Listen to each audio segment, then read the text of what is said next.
Hi guys, কেমন আছেন সবাই? নিশ্চয়ই ভালো আছেন। তো আজকে আপনাদের জন্য নিয়ে আসলাম মজাদার বাটার চিকেন রেসিপি। তো প্রথমেই আমি তেলের মধ্যে বাটার ও তেলটা গরম করে নিব। গরম করে নেওয়ার পর এর মধ্যে আমি দিয়ে দিলাম গরম মশলা, এবং গরম মশলা দেওয়ার পরে এর মধ্যে দিয়ে দিলাম আদা রসুন পেস্ট। আদা রসুন পেস্টটা ভালো করে ভাজার পরে আমি এর মধ্যে দিয়ে দিলাম হলুদের গুঁড়ো, মরিচের গুঁড়ো, জিরা বাটা এবং লবণ। লবণ দেওয়ার পর একটু কষিয়ে নেব। কষিয়ে নেওয়ার পর আমরা এর মধ্যে দিয়ে দিলাম বাটার চিকেনের মূল ইনগ্রিডিয়েন্টস টমেটো এবং কাজু বাদাম। টমেটো এবং কাজু বাদামটাকে একটু ভালো করে ভেজে নিতে হবে।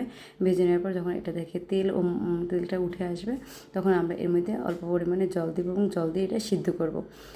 সিদ্ধ অবধি অপেক্ষা করতে হবে। সিদ্ধ হয়ে আসলে যখন জলটা টেনে যাবে, তখন আমরা এটাকে ব্লেন্ড করে নেব। ব্লেন্ড করার পরে অবশ্যই এই মশলাটাকে ছাঁকনি দিয়ে ছেঁকে নিতে হবে। তাহলে এই মানে ঝোলটা অনেক ভালো লাগবে খেতে। যাক, এটা আমরা রেখে দিব। এবার আসলাম আমরা দ্বিতীয় স্টেপে। এখানে আমি বোনলেস চিকেন নিয়েছি এবং চিকেনটাকে আমি 1 ঘন্টা যাবত আদা রসুন বাটা, টক দই, পরিমাণ মতো লবণ, মরিচের গুঁড়ো দিয়ে আমি ম্যারিনেট করে রেখেছিলাম 1 ঘন্টার মতো। 1 ঘন্টা পরে আমি এবার এটাকে হালকা তেলে শ্যালো ফ্রাই করে নিব। তো এবং আস্তে আস্তে মানে অল্প জালে চিকেনটাকে ভাজতে হবে। দেখেন লাল লাল করে আমি চিকেনটা ভেজে নিয়েছি। চিকেনটা ভাজার পরে এটা আমরা রেখে দেবো। এবার আমাদের শুরু হবে তৃতীয় স্টেপ।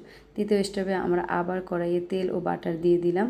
এটা একটু মেল্ট হয়ে যাওয়ার পরে আমরা এর মধ্যে দিয়ে দিব পরিমাণ মতো পেঁয়াজ বাটা।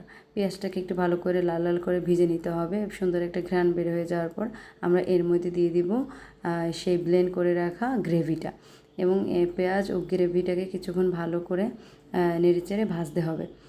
এবং এটা কিন্তু নাড়ার উপরে রাখতে হবে, কারণ যেহেতু কাজু বাদাম দেওয়া, তাই লেগে যাওয়ার সম্ভাবনা থাকে। তো এটা আমরা একটু কিছুক্ষণ ভেজে নেওয়ার পরে আমি দিয়ে দিলাম এর মধ্যে ভেজে রাখা চিকেনগুলো দেওয়ার পরে আমরা আবারও এটাকে নাড়বো, এবং নাড়ার উপরেই রাখতে হবে, এবং 3-4 মিনিট আমরা আস্তে আস্তে এটাকে রান্না করবো। এবং একটু পরিমাণ মতো দিয়ে দিলাম ব্যালেন্সের জন্য সামান্য পরিমাণে চিনি, এবং আবার আমি এটা অ্যাড করব কিছুটা বাটার, যেহেতু বাটার চিকেন। তো আমার রান্না কিন্তু প্রায় হয়ে গেছে। দেখেন পাশে তেল চলে আসছে, এবং দেখেন আমার বাটার চিকেনের ফাইনাল লুক দেখেন কি সুন্দর লাগছে। আমি একটু উপর থেকে ফ্রেশ ক্রিম ছড়িয়ে দিয়েছি।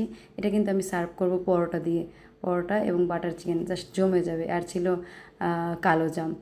তো অবশ্যই একবার ট্রাই করবেন, অবশ্যই ভালো লাগবে। ওকে, বাই বাই।